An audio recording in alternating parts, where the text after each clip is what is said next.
Whoa, Strange New Worlds, Season 3, Episode 4. And after all that build-up, it was just one long tease to a romance.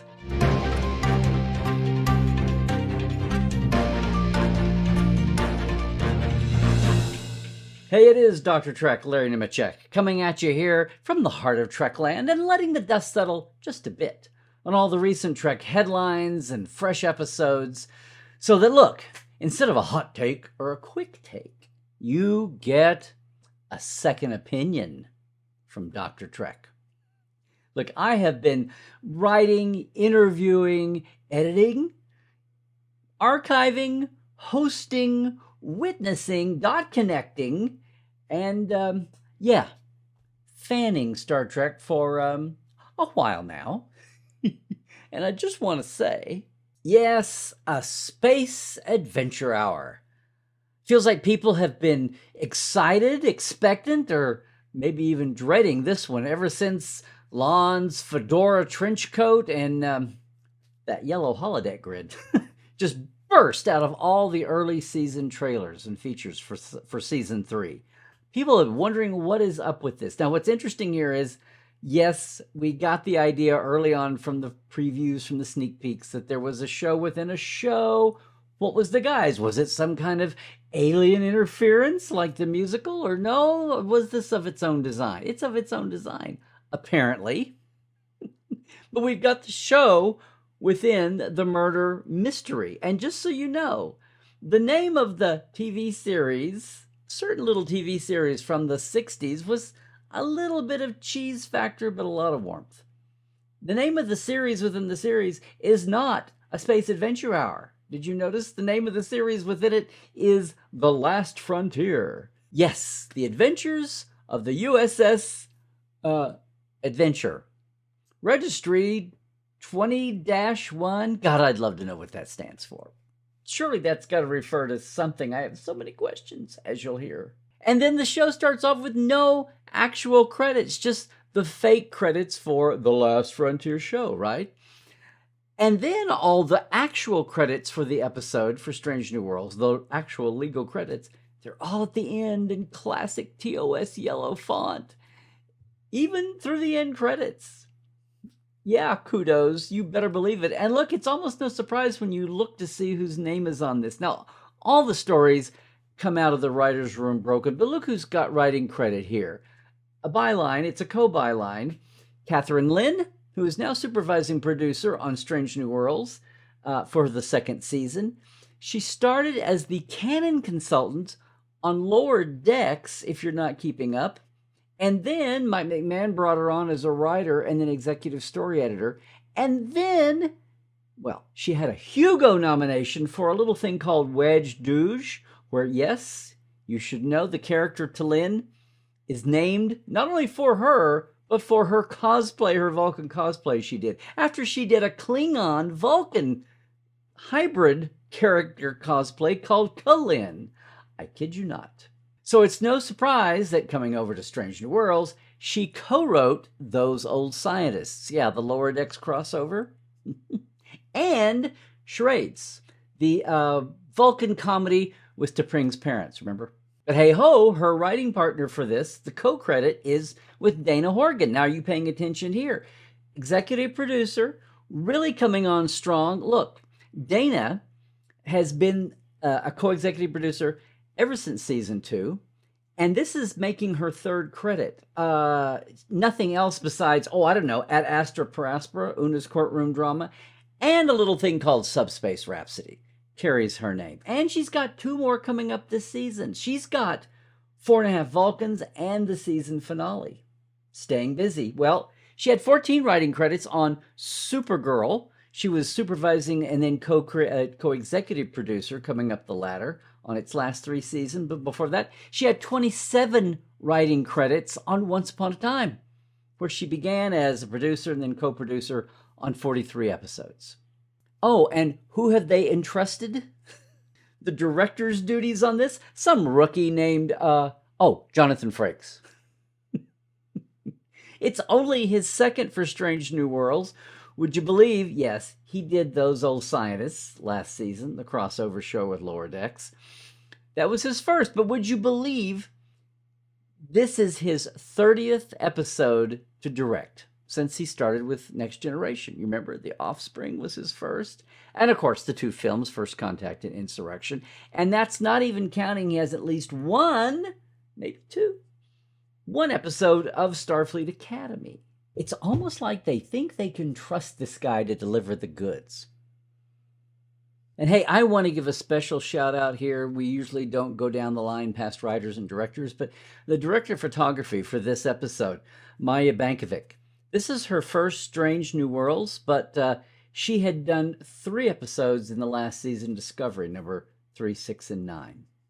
And this is one of those episodes that demands a special feel in the way the camera is used and the lighting and all the goofy recreational on top of the goofy holodeck adventure, right?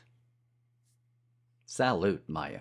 And while we're at it, I'm going to give a kudos right now to our composer. Yes, of course, Nami Melyumad has written most of the underscore from most of the episodes, but I just love in this one, we're in the murder mystery, and it's the 60s, the late 60s, 1969. The bongos? All the period music sounds, the muted trumpets, the reeds, that cool, quiet jazz motif, you know. Oh, and did I mention the quiet, jazzy bongos?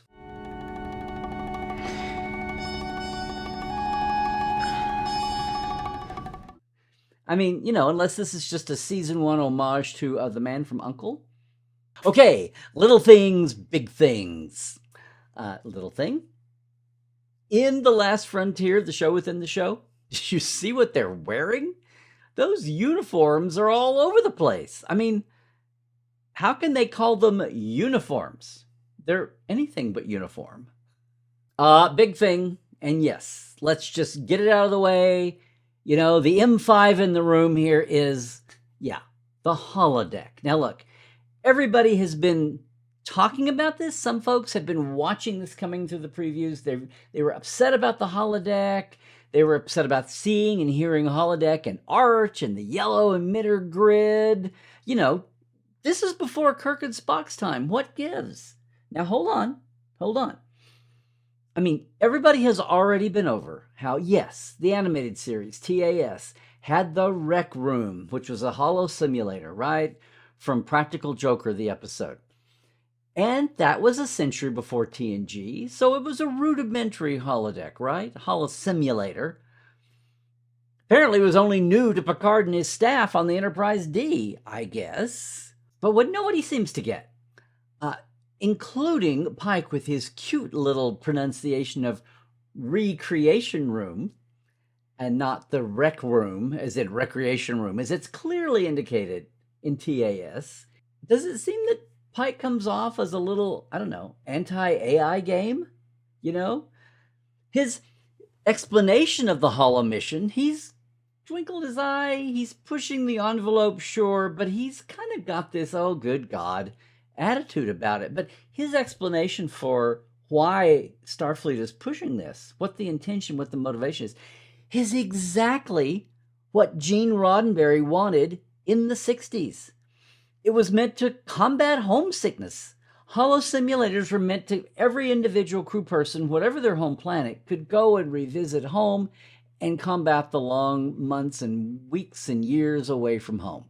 If you read the making of Star Trek, it's in there. They meant to do them at least 3rd season, didn't quite get there. It got written out, and then they were out the door before they could do more with it. That is why it was on the checklist, the to-do list for the animated series, and that is why, now ensconced in the making of Star Trek that Stephen Poe Whitfield wrote, he made sure to include Gene's intention to have holo simulators, just even little personal ones, much less chambers, larger spaces, right?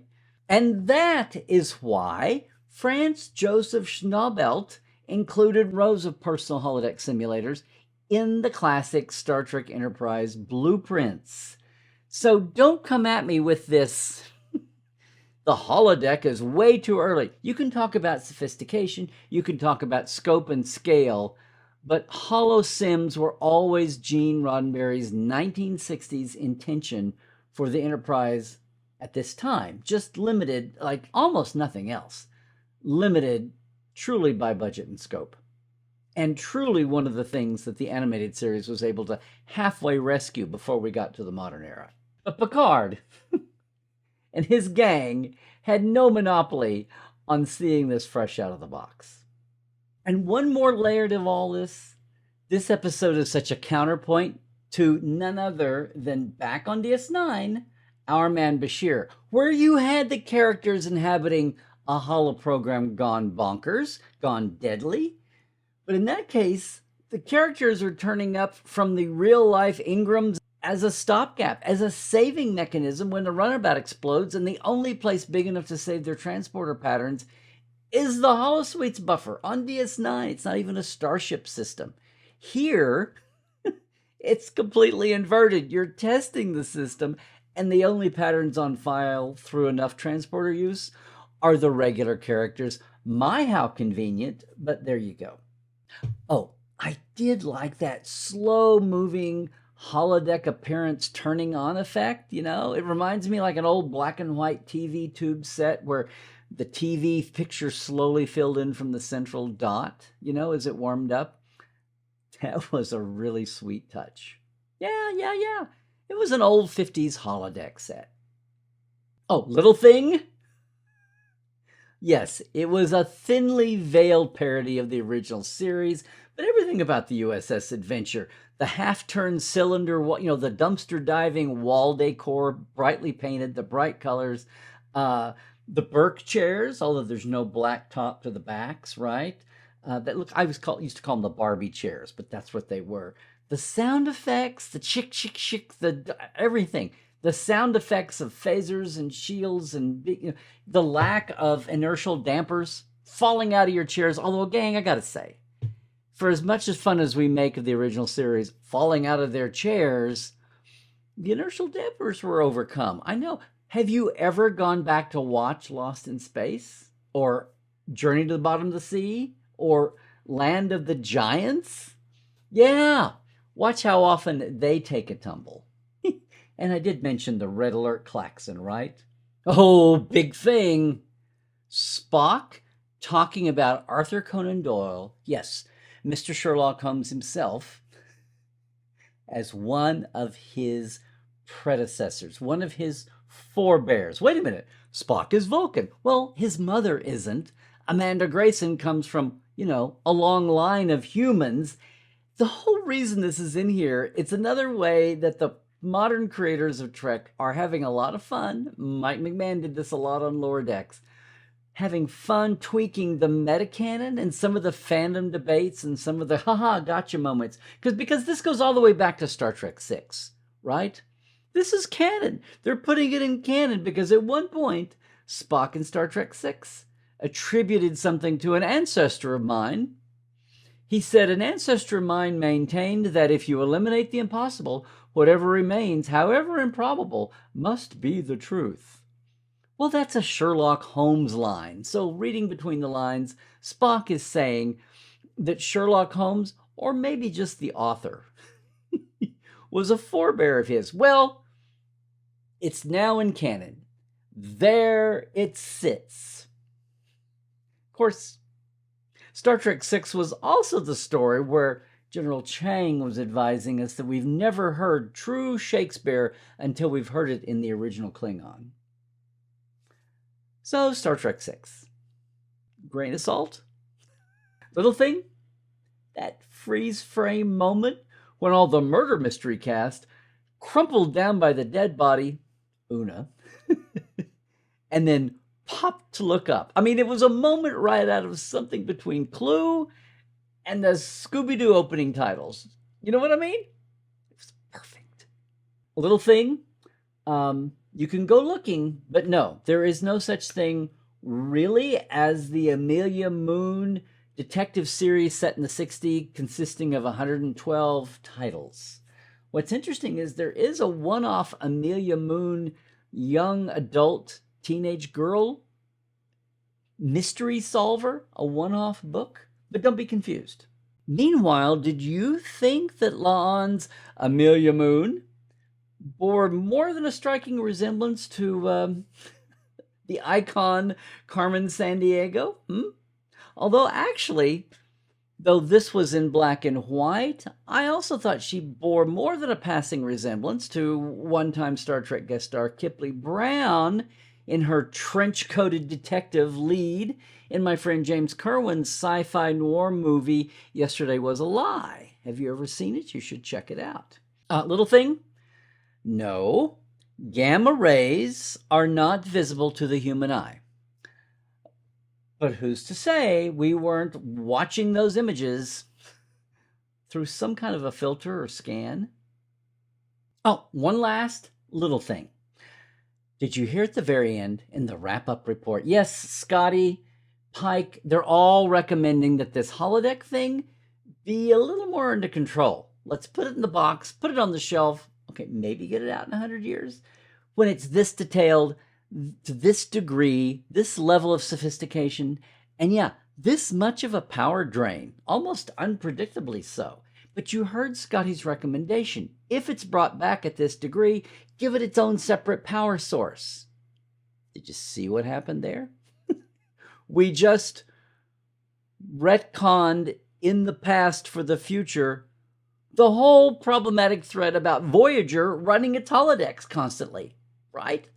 They had to excuse the fact because it's such a great dramatic vehicle for all the characters to indulge their holodecks, especially after holodecks have been so popular on TNG, much less DS9.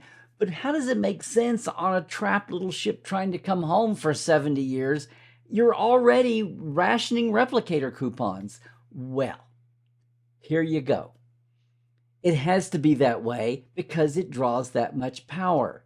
Yeah, it's not going against the rationing of supplies. It's just part of the beast for reasons. One more for the modern retcons of the legacy shows where needed. But I do have some questions, such as, why is Scotty monitoring and running the big holodeck experiment from the science lab? If he's monitoring and allocating power systems for the whole ship, shouldn't he be in engineering? Is it not suitable? Well, I don't know about physically, but it's sure not very suitable budget-wise. I mean, that science lab set is built, and it's new and shiny, and it's a hell of a lot cheaper to shoot in than the huge AR set that they use virtually for engineering now. Oh, and who is this guy?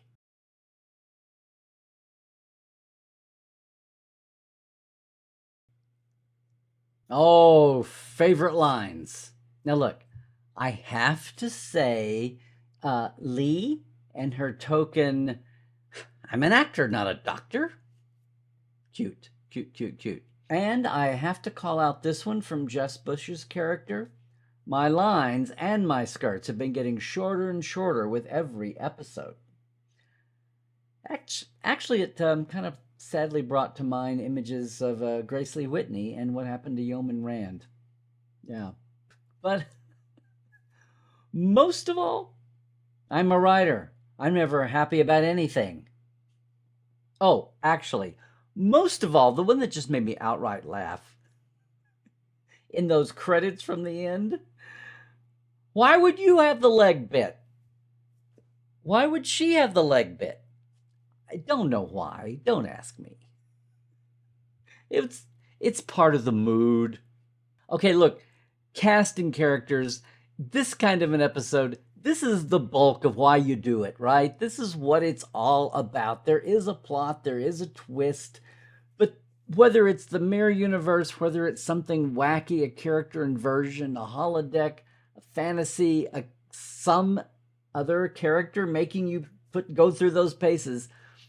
I mean, basically the whole cast is in two groups here, right?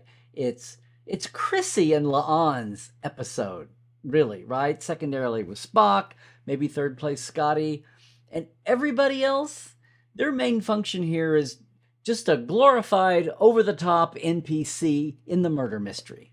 And to have a hell of a lot of fun doing it, right?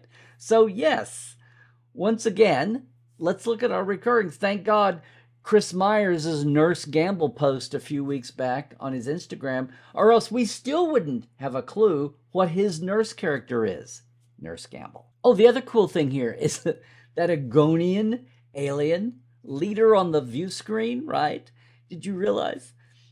That's another historically new alien, haha, for Kira Guldian, who we last saw as the new Adosian bartender, right? Kelsing, same actress. They must like her. They really do. And then Martin Quinn and his Scotty, that I feel like we're watching the molding of Scotty, the Scotty that we'll know in 4 or 5 years. It's all happening right before our very eyes, right? And his backstory on the doomed Star Driver, I still feel like we're going to see him go through some life altering, some aging traumas. It's going to give him the gravitas that he has very soon, right? And I'm not talking just about how he puts it away, but he would never in later life, and this is so adorable, come in and sneak in around the edges of the doorways and arches onto the bridge. The way he comes in and kind of kicks his leg, trying to sneak a chat with Uhura, it's so cute. And so unlike what's going to happen. I'm telling you, I'm waiting for the Scotty chapter to come down the pike. No pun intended.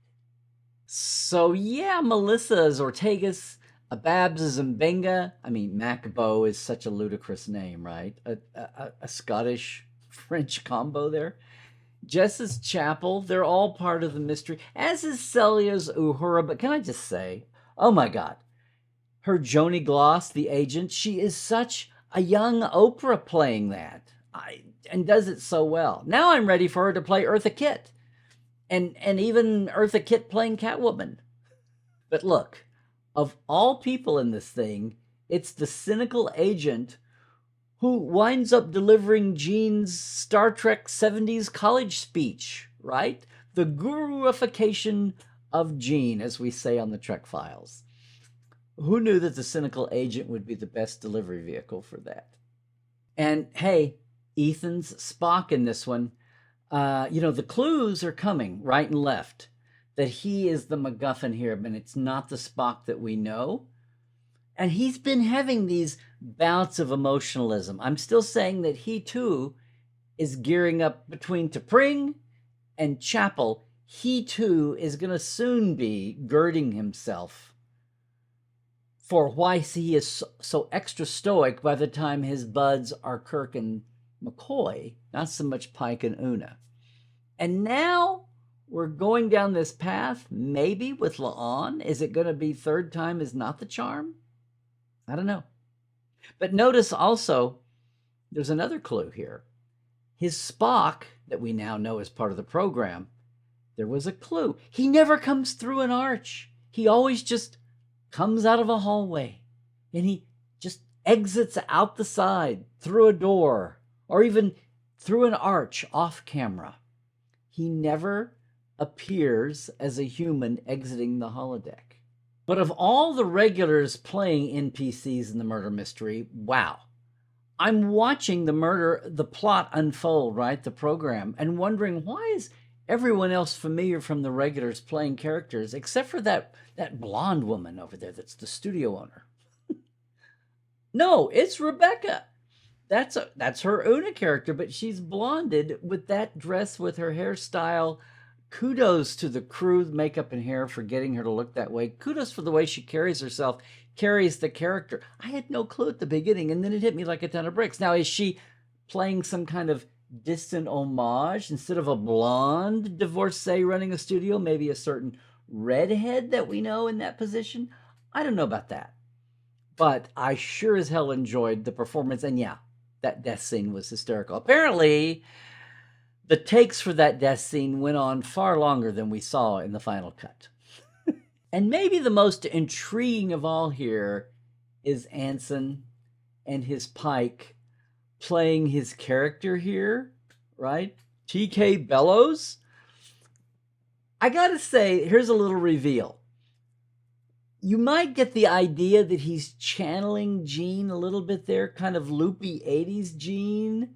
He's got the mousy tone, he's got the odd intonations, the odd drop-offs at the end of making his sentences soft at the ends, and doing that hands on the belly thing that older Gene tended to do when you see him doing an interview, even like this, right? Here's a little bit of reveal. Apparently, Anson had wanted to at least do a little research to see Gene, to see how far he wanted to take that, right? Gene Roddenberry, of course. And so he asked his director if there were any easily accessible videos, if the studio had something just to watch, just to give some ideas. And that explains why one day last year, I got a text from old Two Takes Frakes himself, asking me if I knew if there was something easily accessible for Gene. Well, of course, it's on YouTube. The yellow sweater interview is famous. There's a couple more. And, you know, it's not exactly collating the known facts about the DAX hosts, as I did one weekend for Renee, for Facets on DS9. It's not exactly like choreographing the Dominion War for stellar cartography. But hey, anything for the cause. I was so tickled to see what he took that basic information and ran with it. Same as with Rebecca, that is not the Anson and the Pike that we know. That was awesome. Yeah, kudos once again to the hair work, as it was for all the characters. And what a compelling character. Spoiler alert, we won't talk about what happens to him at the end. But what a wonderfully wacky, kind of volcanic, in a weird, mousy way, turn. What an interesting take. But it was Christina's show as La'an. Kudos for her modulating in and out of her American accent when she's playing Amelia, and then coming back and figuring out the puzzle. And yeah, final thoughts. All the attention, all the buzz, all the lead up as we got closer and closer with more and more reveals through trailers, all the unease about holodeck and context and all of that. And it turns out it was just a setup for yet one more romantic thread for Spock. I was just expecting it to come from T'Pring, and maybe a little bit with Chapel. They're really loading up on the poor guy. No wonder he becomes such a stiff old goat by the time we get to the original series. Vulcan or not, as his father would point out more than once over the years. Now, it is so early. I'd love to know about the location. I'd love to know about the evolution of the credits, what's going on here. But, kudos to Jonathan. Kudos to the entire team here. I do like the bit of the circle. It's kind of dizzying as the mystery of what is going on and this puzzle within the puzzle is happening here. That circling motion as the murder mystery characters start turning on each other, he just goes round and round and round, and it's kind of echoing our vibe with the whole thing too. Where is this going? What is happening here? And that is, in those crazy mock credits at the end, that is Jonathan as the off-screen director of this Adventure Time episode. So this episode is what it is. A lot of fun, winding up, setting up that La'an Spock kiss. Where will that go? We'll see next time. But what also struck me was it seems like we're getting a pivot, preview, tag, blackout scene trope now. This is the second time at least this season. We had Wedding Bell Blues, this kind of goofy comedy, alternate fantasy, introduction of Trelane, and at the very end we get Ortegas reminding us about the Gornlings in her blood. Deadly serious, contrast in tone. Here we've got this lighthearted goofball show ending up with this very tender romantic moment that, yeah, we saw it telegraphed a little, but they're really going to go there. Totally different tone than the other 95% of the episode. Is that going to be a structural part of the season going forward? That last minute, who knows what the last bit... It's almost like waiting for the scene at the end of the credits in a Marvel movie. Are we going to have this all year long? And it points out what we don't know still about the season. There are these threads, they're out there. I anticipate knowing a lot more of that, but I also anticipate knowing a lot more of what went into this episode. It's just too early to hear all the goofy stories. They had way too much fun doing this. I want to know what all the fake names, the character names were about, what the 20 to 1 surely had to reference something. I can't wait to hear all that. And I also want to know how much was improvised, especially in those end credit scenes. Well, if I'm going to sit here and list off what I don't know yet, maybe this is a good place to sign off on this second opinion. But hey, that's what I thought. What did you think? Did this sit right with you, or did it still rankle you in some ways? What was surprising? Please leave your comments below. Like and subscribe, ring the bell, do all the things. Hey, I challenge you to subscribe for some sanity in Star Trek. So look, best of all, if you enjoyed our Dr. Trek perspective here in my Trekland point of view, I invite you to check out all of our happenings, our live experiences like the Trekland Treks tours and Portal 47 backstage features all year long. And yeah, our podcasts, live streams, the Trek Files from Roddenberry, Tuesdays Live, Trekland Tuesdays Live, Cadet Alice and Dr. Trek Watch Prodigy, all of it. And of course, the next second opinion down the pike next week. It's all there at LarryNemecek.com. We'll see you next week, and Trek well, everybody.